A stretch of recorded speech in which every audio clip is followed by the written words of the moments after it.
everyone, my name is Aisha and I'm the Bible coordinator here at St. Mary's. Thanks again for joining us for this year's Raise Your Voice Symposium. Here's your reminder to take care of yourself. Take breaks and grab snacks as needed.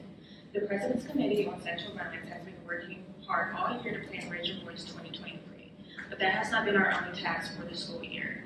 St. Mary's has been working to improve our Title IX process and better support students, faculty, and staff through this process. Lawson has been an integral part of this effort, and we are so grateful to welcome her back to campus to give an overview of Title IX.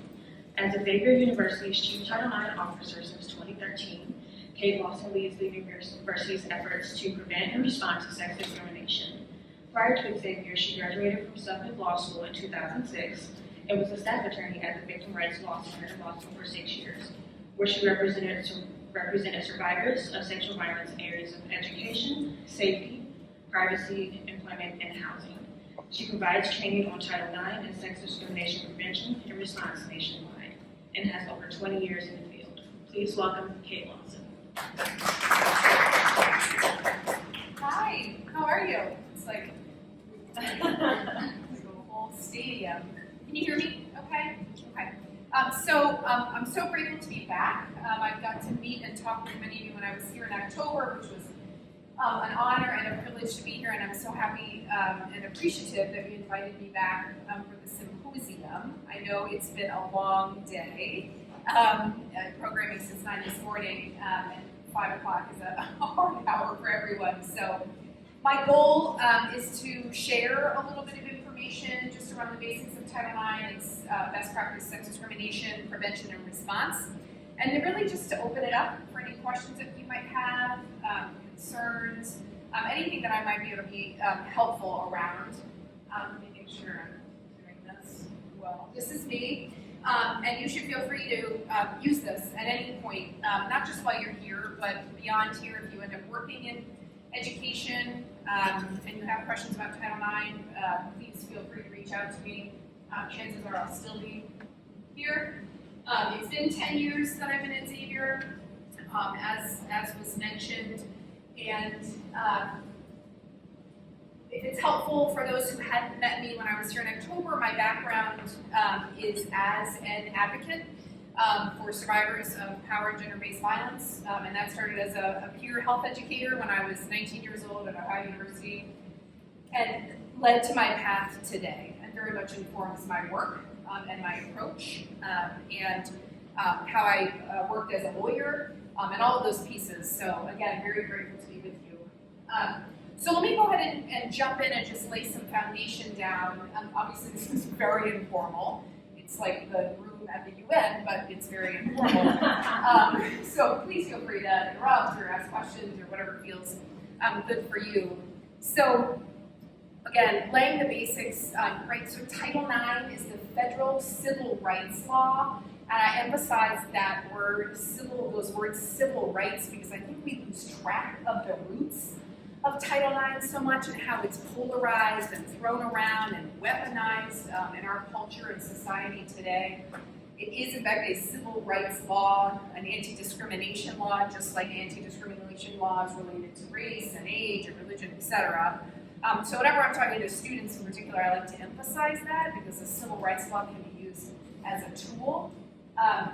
So again, applying to any education institution receiving even $1 of federal funding. So this is kindergarten through doctorate, an acupuncture school. If you are receiving federal funding, which most do, even private, then you are under Title IX.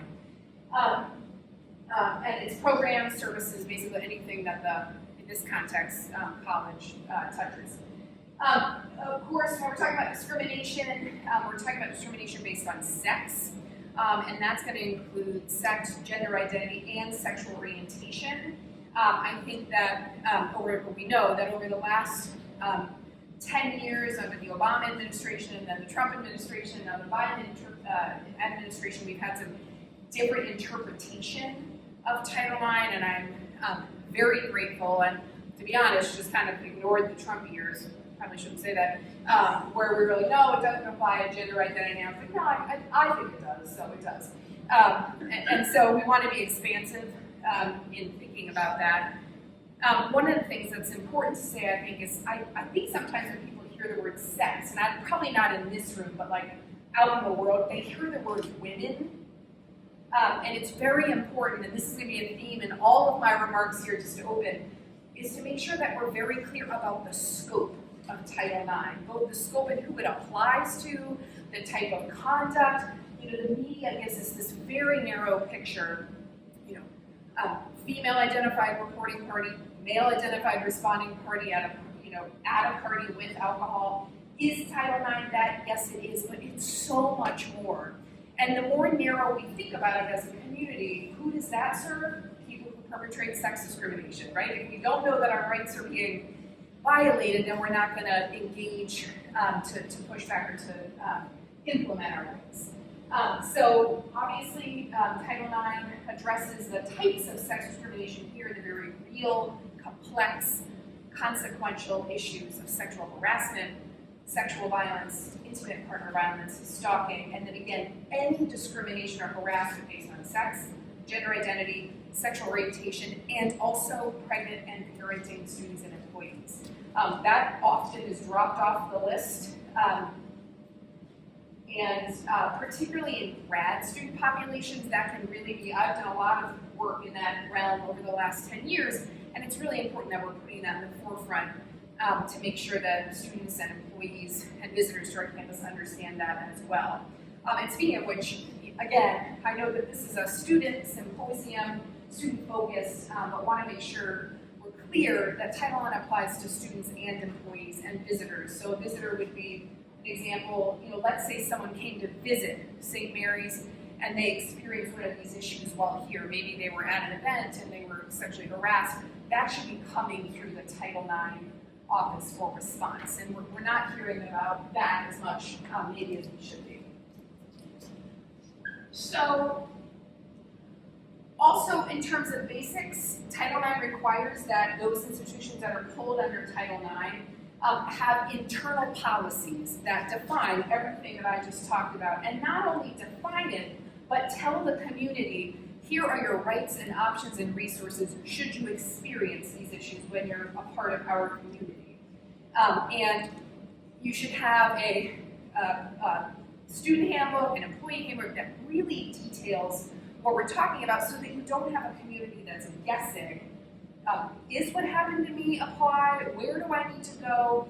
Right, this group certainly knows, you know, the uniquely problematic, I would say, social and cultural position of the issues of sex discrimination makes it unique in that we really need to be effective in communicating, hey, what's going to happen if I tell X? Because there are so many issues of privacy and victim blame and social stigma and a lot of the things that we've been unpacking here, that unless we answer those proactively in our public-facing messaging and policies, then we're not going to get people to come forward or feel comfortable doing so. Of course, under Title IX and an institution's policies, there should be a wide range of available options. So for example, over the last 10 years, you know, many, if not most of the students I engage with who've experienced these issues, they don't want anything, they're not pursuing something against the responding party. They are trying to deal with academics, housing, safety, privacy, all of the fundamental ways that we know these issues impact our lives, and particularly their educational or workplace lives. So a lot of the work is done on that end. When we get to the formal end of things, if the person is a member of our community, or in this case, a member of the tri-campus community, that's when we're going to get under the formal complaint and investigation process, which also should run through Title IX. And the question that needs to be asked and answered in that process is here. Is there sufficient evidence to conclude that it's more likely than not, that's the preponderance of the evidence standard that is used across all student conduct, that the person violated the policies of the institution that applies to them. Some of you probably know that under the current Title IX rules, an institution can also pick clear and convincing evidence to apply as the standard, but if they're going to do that, then they need to have all conduct come under that standard. So not very many institutions choose that. because it's not really helpful to have that higher standard when you're trying to do like alcohol violation and things that are a little bit obviously less interpersonal. Any questions so far just around some of these basics? It's really around slide 3 that the 110 degrees is really setting right. But you know what? You can do it under pressure or in the sauna, then when can you? So 2 last things that I always want to make sure to point out when I'm doing sort of an overview or basics workshop or session.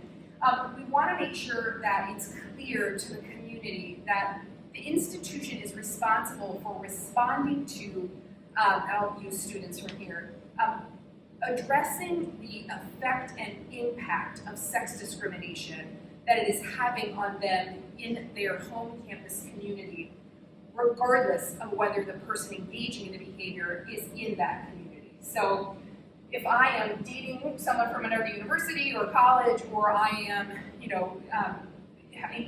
experiencing stalking behavior from someone I'm dating from home, that is going to impact my ability to be successful as a student at this institution.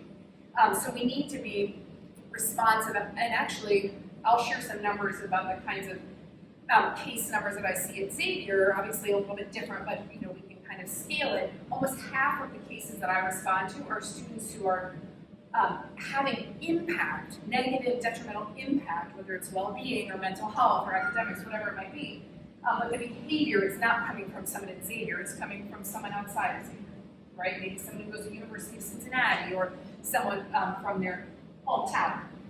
We are responsible under Title IX for responding to that behavior, responding to that impact.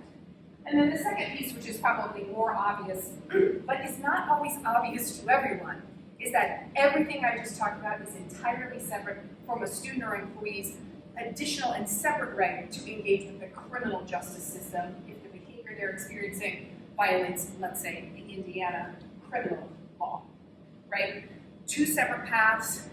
The best practice model there, in my perspective, is to make sure that the student or employee is entirely in the driver's seat in terms of the decision about which path to go down, at what order, or at all. I think we can name that there are a myriad of reasons that a person may not be comfortable engaging with law enforcement or going down a criminal justice path, and there are also, important to name, a myriad of reasons someone may not be comfortable engaging in Title IX, right? And that's a reality.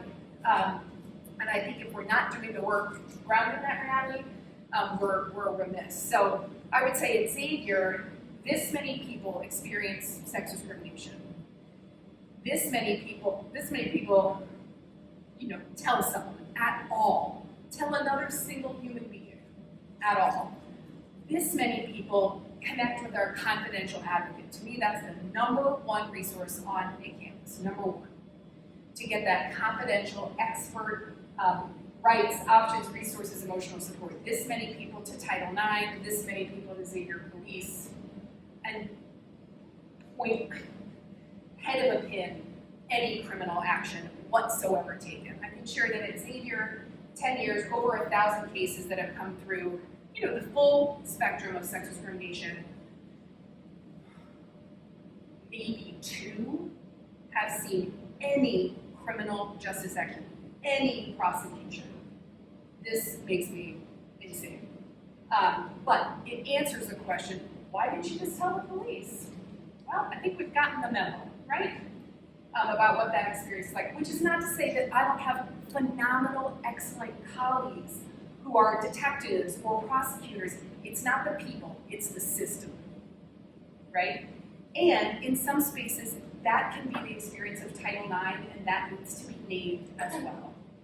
So that's one of the reasons I'm going to try to lay out some best practice response systems. Any questions? Yeah, Lori, go ahead. Maybe you're going to get to this in your best practice, but in the first one you talked about we have a responsibility to respond to the impact. So maybe someone's getting stalked from a separate campus, not our home, but the student is ours. Could you give some examples of ways we might respond to that? Is that some sort of, what does that look like when we're supporting that? So if the person engaging behavior is not a member of the community. So a lot of the work I do is engaging with faculty to say, hey, and what I share is going to be driven by what the student wants me to share. It could be something like, I am working with this student.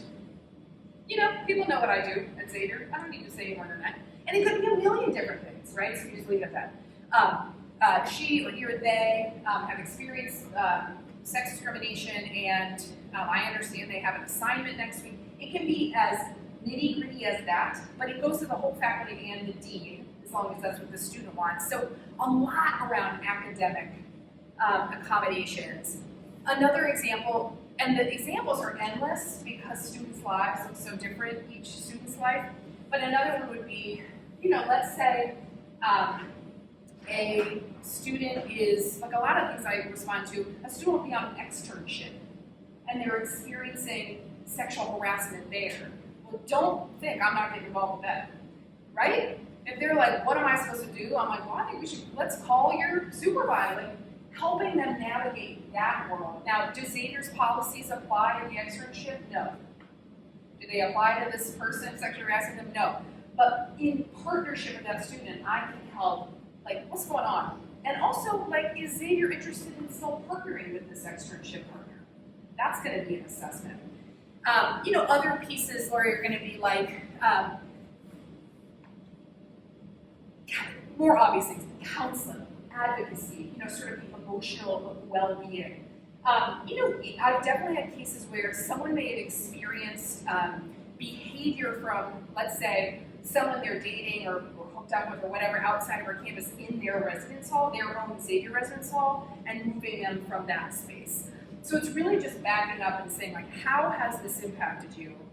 And then trying to find the spaces where you can do the work. To be honest, I mean, this is not the right word, but it's the easiest work because you're all in. I don't have to be equitable. I don't care about this UC student who engaged in this behavior. Like, I'm going to go full in, right? It's more complicated when it's members of the same community because then you have everybody's rights being implemented under the policies. Any other questions? Yeah.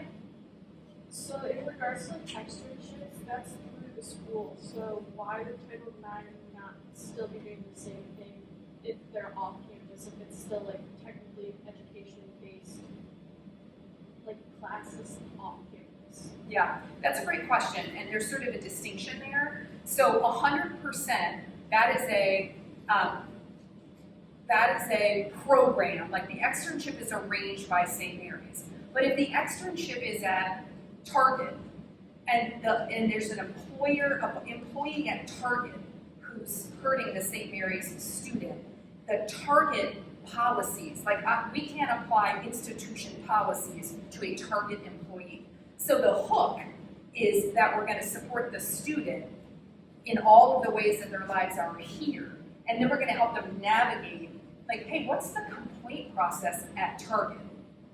And then we're going to hold Target, stay on them to make sure they're following their own process. Now, that's a little bit different than, let's say a student went on study abroad, and the whole program is run through St. Mary's in partnership with Creighton, whatever. So now there's going to be an analysis, like, what context did this happen in? The only way Xavier can apply its policies is if the behavior is conducted by someone who's connected to St. Mary's. Does that make sense? Yeah. But if let's say the responding party is a Creighton student, well, you can bet that I'm going to be telling the St. Mary's student, you have the opportunity to file a Title IX complaint, not here, but at Creighton, right? And then you want to have and I do this all the time at the University of Cincinnati, Xavier's paper. Then you say, hey, listen, I know the Title IX person at UC, do you want me to connect you? So you have that kind of warm handoff. Does that help? Okay. All right, so with that distinction, very quickly, because I do think this is important to me, of course, as many of you probably followed, under the Trump administration and the DeVos Department of Education Office for Civil Rights, which is our Title IX enforcement body, we got new Title IX rules in August of 2020 that went into effect in 2020. And as you probably know, generally, broadly speaking, the whole goal of those new rules appeared to be to narrow what we can address under Title IX by jurisdiction, by definition, the whole thing. And it also was very clear that that administration wanted the Title IX process to look more like what system? The criminal system, where there's no prosecution, right? So we saw a very significant shift. The important thing to note there is most schools had been, by the time these rules are released, most schools have been doing so much work to try to get it together about how we're doing sex discrimination prevention and response that there were some schools, I think, who were like, phew, let's do less. But most schools were kind of like, now this feels like a step backwards. We don't want to address less. We want to still be able to address what we're addressing under our code of conduct or whatever it is. Happily, although it was very annoying and it's a ton of work, the new rules didn't say you can't address the behavior you always have been. It said you can address this narrow behavior under Title IX, and then if you still want to continue doing what you're doing, then you can run it through your code of conduct. So like Xavier has a set of Title IX policies, which follow the law, and then a set of what we call interpersonal violence policies, which basically are our old Title IX rules over here. An example would be under the new Title IX, right, staying with the study abroad example, if you, under the current now, Title IX rules, if you were sexually assaulted while you were on study abroad by someone in your own program, could not be covered under Title IX because they added that you have to be in the United States. Another example would be it has to be connected to, essentially, unless it is a St. Mary's function, connected by function, if it is off campus, no Title IX. So that's some of the narrowing that happened. Does that make sense? I'll talk a little bit about hopefully what's coming. The legal landscape is about to change again. The one last thing, which I'll update again, the one last thing I'll say is the rules did allow schools to continue to have their own definition of consent, coercion, intoxication, so some of those critical pieces.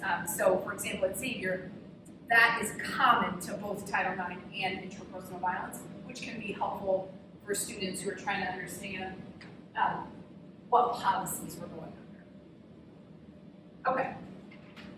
So I also wanted to share just briefly, this is my take on what a functioning, comprehensive, expert Title IX office should be doing. So, making sure people have an understanding, accurate, comprehensive understanding of their rights, options, and resources across the board. Title IX, criminal, civil protective order, all of it. Nothing, just emotional support, whatever it is. Providing comprehensive, ongoing, regular training to every single member of the community, at least annually, but really the best practice is way more often. I'll give you an example. Every new hire at Xavier goes through an hour online training. It's a great training, I love it, and it's not even close to being enough to how we want to be talking to Xavier faculty and staff. They need to see me in person so that they can ask questions, raise concerns. I think we all know whether someone says you can't pass this training without going through this video, there are still ways to do other work while that video is going, right? So you really want to have that engagement as well. And the other thing I would say is talking about the what of Title IX.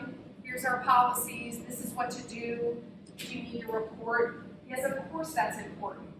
But especially at a place like this, with such a strong mission, and I think at a place like Xavier, if you're not talking about the why and the how, you're not going to create a best practice culture environment around sex discrimination prevention and response. if people don't understand the power that they have, and feel empowered to have a response to a student disclosure that quite literally could make or break their path forward. And I don't share that information to scare people, I share it to empower them. And also to say, responding to someone who's experienced sex discrimination is not rocket science.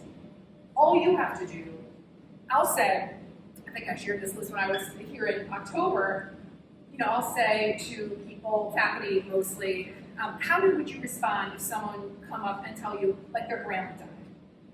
And I'd be like, I'm so sorry, how can I help? I'm like, that's it? You have got it. You're not like, well, how did she die? And was she drinking? What was she, whatever. You don't get in there and like investigate. It's not your job. Your job is to say, I am so appreciative that you trust me to tell me that. I need to remind you that I have a reporting responsibility so that you have the information you need to make the decisions that are right for you. And by the way, the Title IX office is going to reach out to you and you can ignore them. But what we're not going to have is someone telling someone something has happened to me and us being first interrogating, or saying, oh, your secret's safe with me. That's how you have repeat offenders in a community. 47 people know a little something, but nobody has the big picture. And you need to have someone who has the big picture to inform how to devise a response. So I say all that because I think when we think about training, that's an all day long part of the work. Every conversation, every interaction is a little bit of training. So when I do training, it's about helping people understand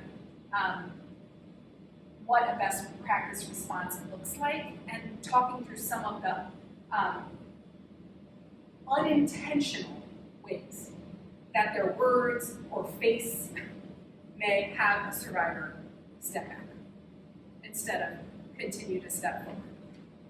Okay.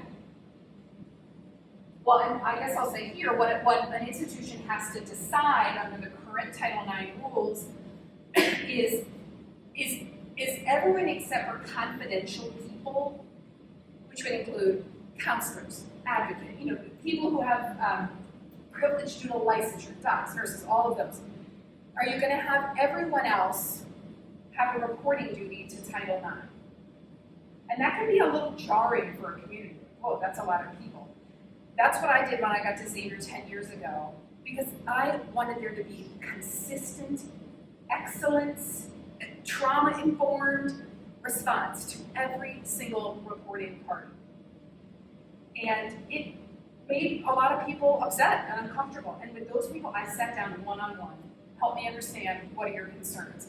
Let me share why I'm doing this approach, because I wanted to make sure that we weren't having this person in biology respond this way and this person over here respond that way. It just creates more confusion. And I've never, not once, had a student say, I'm so mad at Dr. Johnson for referring me to you. Because the way we engage isn't like, you have to come report. It's like, hey, listen, you're not alone. Here's everything you need to make the decisions that are right for you. That may not be now. I know you don't know me. I'm here. That's it. But it's kind of a long game approach as opposed to a compliance approach. I don't talk about compliant. That word, I just don't use that word at Xavier. It just doesn't even feel right. And if you use the word compliance, as I've shared in this space, to talk about sex discrimination, particularly sexual assault, you've lost the person already. I know it would lose me. Okay. This is really helping with the heat stroke. Okay. So, onward.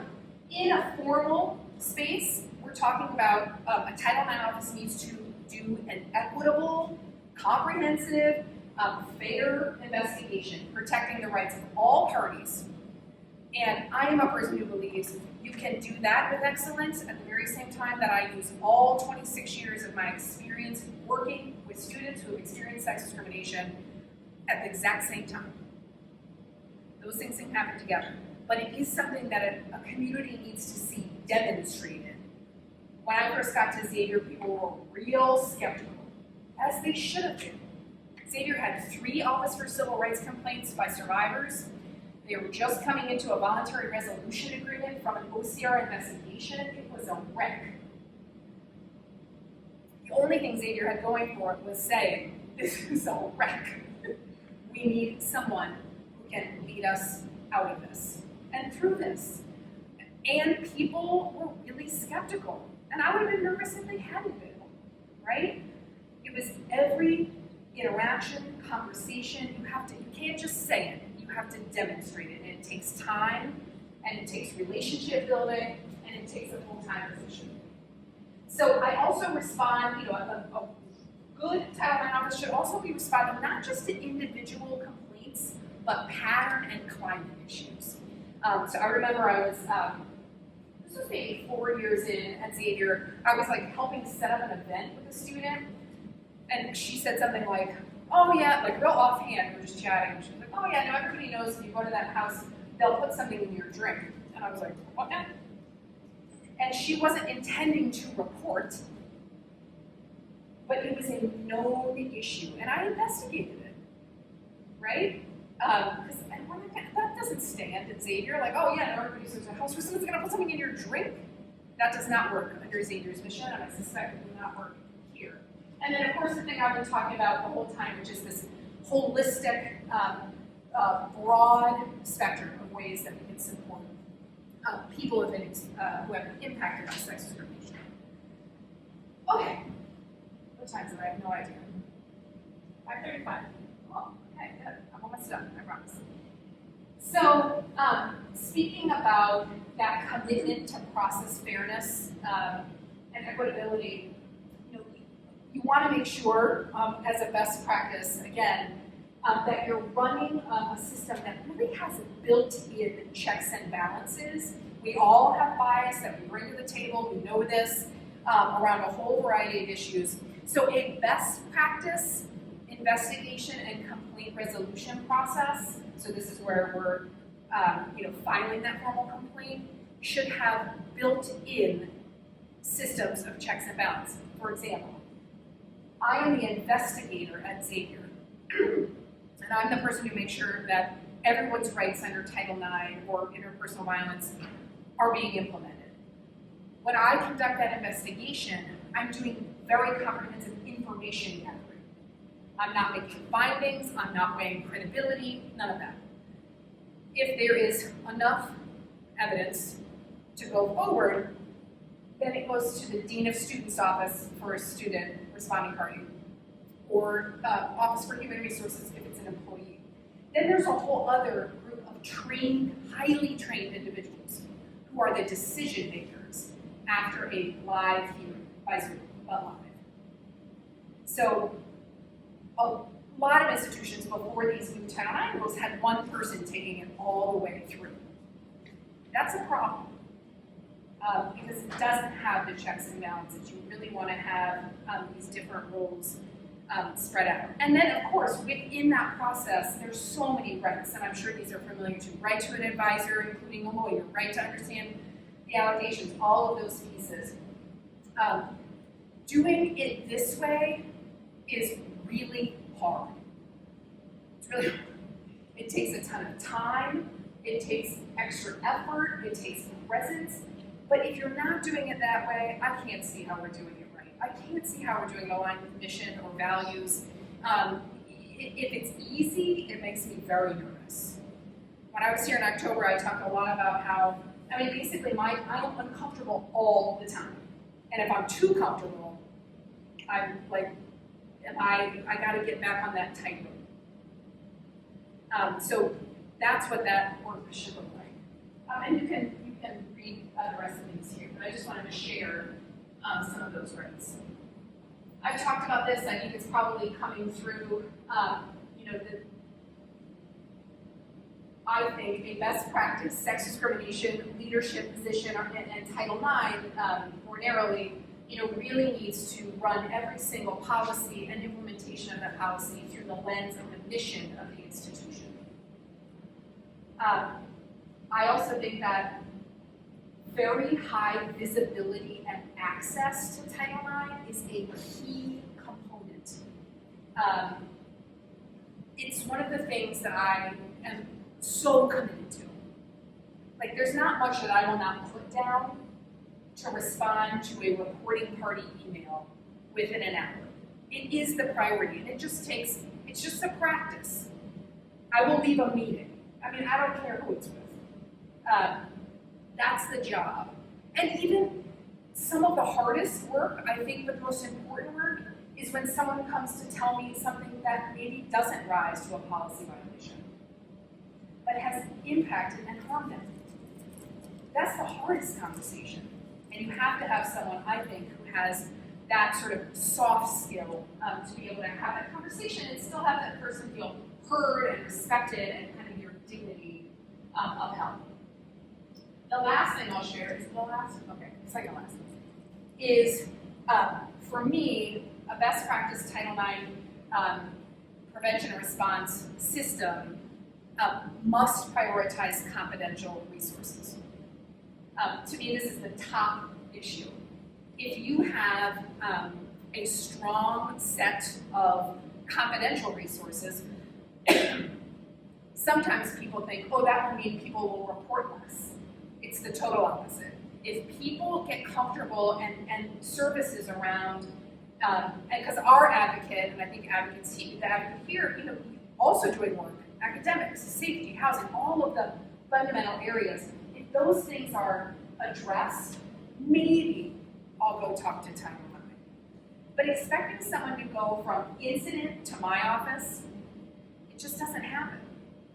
Maybe 10% of the time, I might have a connection with that person or whatever. But mostly they have a stop along the way, and I want that stop to be expert confidential advocacy. For me, the kind of best practice trifecta is here, which is to have a professional staff member who is a confidential advocate, a community confidential advocate, which I know you have here, because especially the school, this small school as small as Xavier, sometimes people don't want to run into their advocate, but they're having the first good 10 minutes of their day, and they're in the dining hall line. They just want it to be fully separate, and we should have that. And then that third piece is confidential peer support, which is something that a lot of institutions have established, and I'm always happy to talk more about that. And then that critical partnership between Title IX and confidential resources. Like, we have to be a well-oiled machine and trust each other, and also be very clear about rules. Okay, I wanted to share before I open it up, this is student reports to my office at Xavier over the last, I guess now, 10 years. So you can see in 12 to 13, so I came on board in the first full-time position in 2013, and the year before that, there were 7 reports of sex discrimination by students. And Title IX was in HR. And putting Title IX in HR is a really good way not to get reports from students. And then you can see where it goes from there. And last year we had around 130 reports. It doesn't mean it's happening more. What does it mean? More reported. What does it mean before that?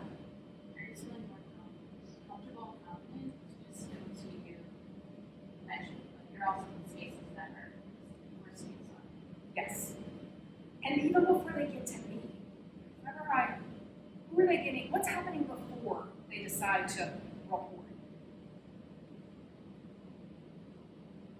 They're being supported by other staff and faculty members. Yes. They're having engagement, staff, faculty, or a peer, frankly. Either, for me, the way I would say it, and I would build on what you said, Liz, which is something's happening where they are understanding that what has happened or is happening to them is not aligned with the community's values or norms. And they will either learn that from something maybe they experienced themselves in orientation or from an RA or in a classroom where they're like, oh, I didn't realize intimate partner violence could also mean emotional abuse. I thought it was only physical, or I was taught in high school was only whatever it is. Or, as you say, someone around them is saying, is everything okay? And that might be an RA or a coach or a friend. And that person, I always tell students in particular, if you can get up the courage to start to be the kind of person who says something, get prepared for the person to be like, yes, I'm fine. No, everything's fine.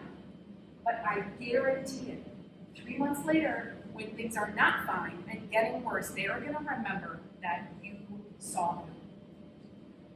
And it just opens that door, just a little bit. And that's all we want. It's these little tiny steps. I think so many times the students I work with, and I get it, are overwhelmed. Like, what can I do? And I'm like, look, not everyone wants to run like a consent workshop. You have so much influence in your little circles. People care about the opinions of people who they care about, not me. If I run, I'm like, hey, come do a consent workshop on Title IX. I don't even want to go to that. Right? Nobody can, no student, 18-year-olds, are like, oh, I wonder what that 45-year-old lady's going to say. No. They want to hear, and it's little daily things, right? So I sometimes try to use the Stanford, Chanel Miller situation, right? Where that heinous crime was interrupted by 2 people riding by on their bikes. That's like that was a big dramatic situation, but I was trying to say, you're the cyclist in every single space, around the family dinner table, with your peers, and it doesn't have to be like, are you experiencing dating violence? It has to be like, you know what? I hear you saying that this new person you're dating is texting you 50 times a day because they love you, but I have to tell you, this is freaking me out. And I'm worried. And they're like, I just want to tell you I care about you. It seems so small, but in this room, that is like a revolutionary act. And 100 of those, it's just like that ripple effect. So what I try to show the students is this is not my work, this is student work. Because those kind of cultural norms, I can't lay those down. It's important people hear from me, this is how you require, blah, blah, blah. But what's really important is that they're talking to each other and saying, I don't think that's okay, or I've got your back, or whatever it is. Okay. I think that's all. Okay, the last thing, which you probably already know, we know that new rules, another set of new rules, is coming in May. And that will be interesting to see, because I think based on the proposed rules, I think that there were some issues addressed, but not all of the issues that I would have wanted to see addressed. Now is a good time to have leadership to be able to work through those rules and communicate to the campus community what it means when it doesn't. And then likely you also saw just very recently the Department of Education's proposed rules related to transgender athletes, which is a very dynamic, important issue on campuses today. And we'll learn more about that. It's literally just released last week. Okay, I promise that is the last one, even if it's not, I'm done. Questions? Anything I didn't respond to or speak to? What would be helpful? Sure. So, because of our student demographic, because of our tiny campus relationship, and with your slide that stated, response to individual complaints plus patterns behind it. I'm just trying to think of a good way to sort of improve some of our education during orientation, so that students will feel more empowered, but it's not like, oh, I'm terrified, right? But to empower them, and we do have pre-grad, we do have other programs like that, but just that date from moving onto campus, like the first 4 weeks of school, them at least knowing how to meet that, to be aware of their surroundings, and if something's happening,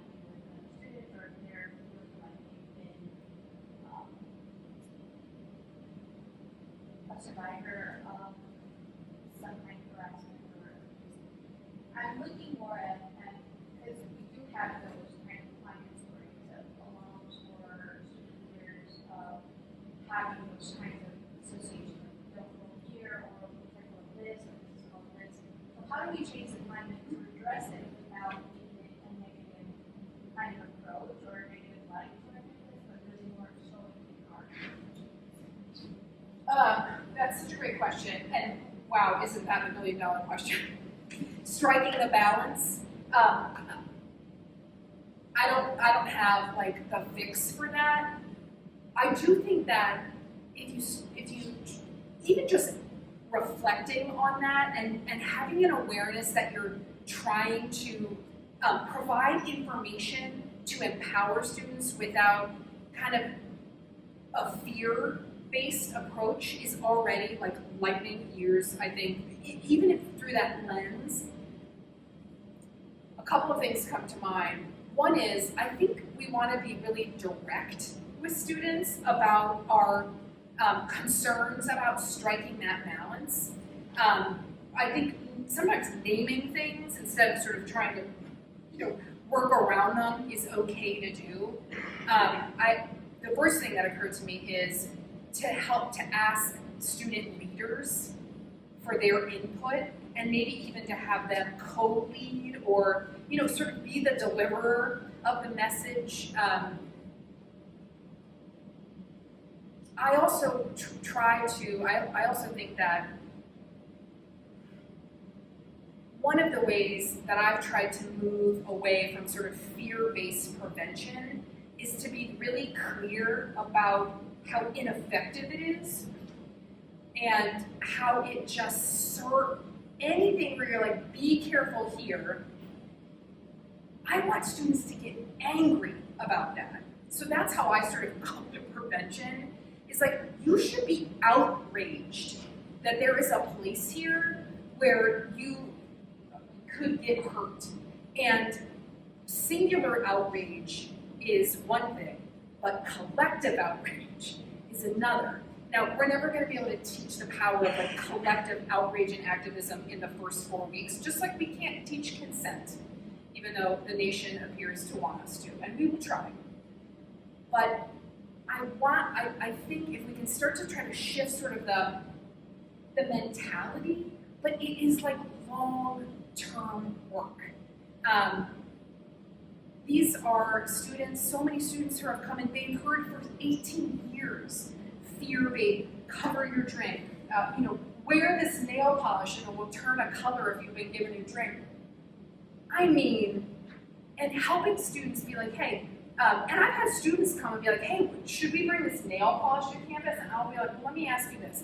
If someone is sexually assaulted not wearing the nail polish, what's the narrative going to be? You should have worn the nail polish. It's just like giving those examples and then trying to help, like, how can we start to fuel some of that collective outrage into activism? It's like, well, if there's a space here where, a house, like at Xavier, where everybody knows you're going to get, something put in your drink, I mean, I would want to be bringing student leaders together to say, are you, like, what are we going to do about this? Like, what do you think about this? And, like, how can I support you in challenging this? Because me saying, like, oh, house, like, it just has no, that is a terrible answer, but it's something I think about all the time, and I just really try to, when I'm talking to students, about Title IX, I try to frame it positively, and like, this is a civil rights law, and like, trying to shift the narrative from being like, don't do that, so many students say to me, like, God, you talk to us about what we shouldn't do all the time. What should we do? How do I get consent? How do I navigate a healthy relationship instead of like, oh, don't do this, don't do that. So now I'm really on a tangent, and I'm happy to talk more after. I think Green Dot helps, but Xavier's a Green Dot campus. I love Green Dot, it's evidence-based. For me, it doesn't go far enough in sort of tapping into righteous anger. Would you get this? My dominant emotion. But I've heard I was so outraged when I was 19, when I started to realize like what this was and the kind of BS I had been taught in high school. I was so pissed, I thought I was gonna freak out. I was like, well, I'm either gonna go full vigilante on this and probably not be able to finish college, or I'm gonna have to do something every single day. And it doesn't have to be a healthy relationship workshop. It can be challenging someone in my family with facts. Like I have this uncle of my partner who's constantly wanting to talk about false reports at every holiday. And I was so flustered and like I know what's and I started to be like, well, where are you getting your information? Here's where I get mine. And there is no, and the information he had was crap. So like just like respectful, gentle, like pushback.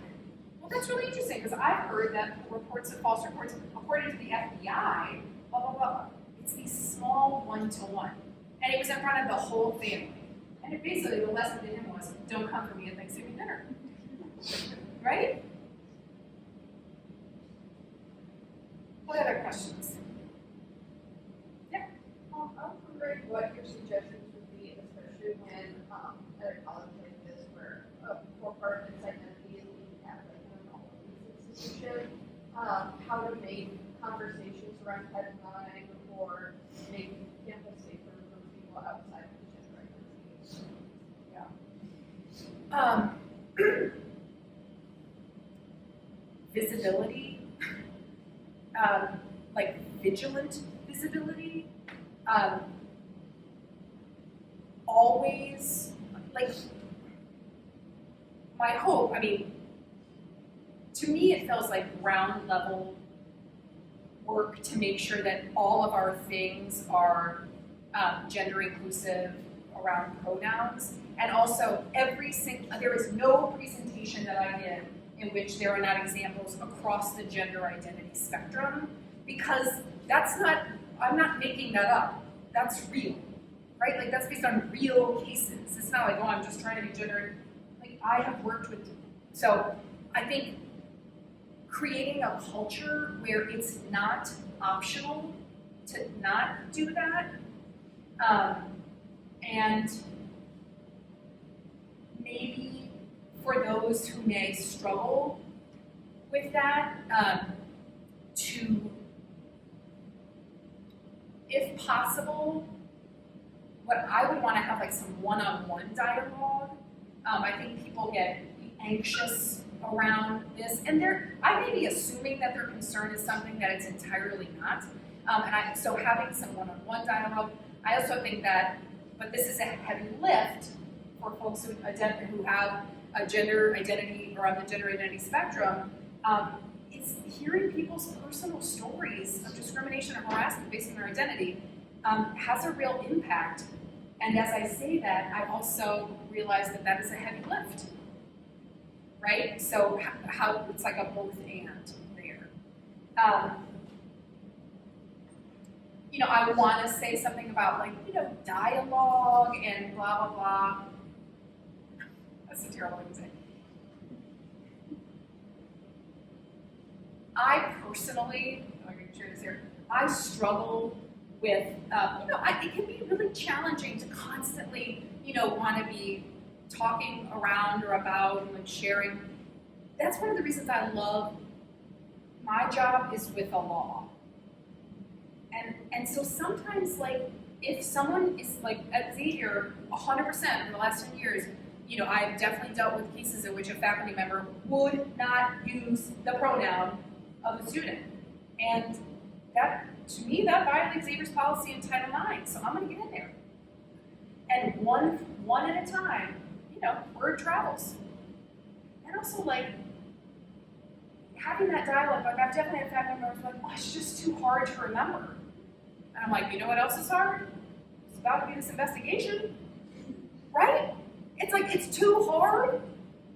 No, I don't accept that. So it's like the softer stuff, and also this law can be used very effectively. And you know what? Especially in a Catholic environment. I know I said this to many of you, I do not come from a faith background. I never expected to be doing this work at a Catholic institution, and I have leveraged the heck out of Xavier's mission. Every time someone, I'm uncomfortable, I'm like, well, but doesn't the mission call us to be uncomfortable? I love it. I can't imagine doing it in a public space now, which is weird. Like our president used to be a priest. Mike Grant was his name, Father Mike Grant. And, 10 years ago, longer than that, probably 15 years ago, they wouldn't let vagina monologues come to Xavier, I guess because of the word vagina, which is just like a regular word. 2016, his office sponsors the opening production of Xavier's theater department, Slut Shaming, which is about a high school survivor. It took 10 years of face-to-face with him and using that mission to say, you have to do more, go further, be a leader. It takes courage. But what are we doing here if you can't get out in front? You don't have to say we have this problem solved. You have to say sexual violence is a public health epidemic and Xavier will not stand for it. Here's the plan. We don't know how to fix it, but we're not going to pretend like it's not happening. And some of that, for me, feels like around gender identity and sexual orientation, some of the, I guess, more controversial issues. So one of the values of Title IX is that, maybe in this setting, this is about compliance. Do you want to be out of compliance with Title IX? Then keep on mispronouncing this student. So it's a little bit of both.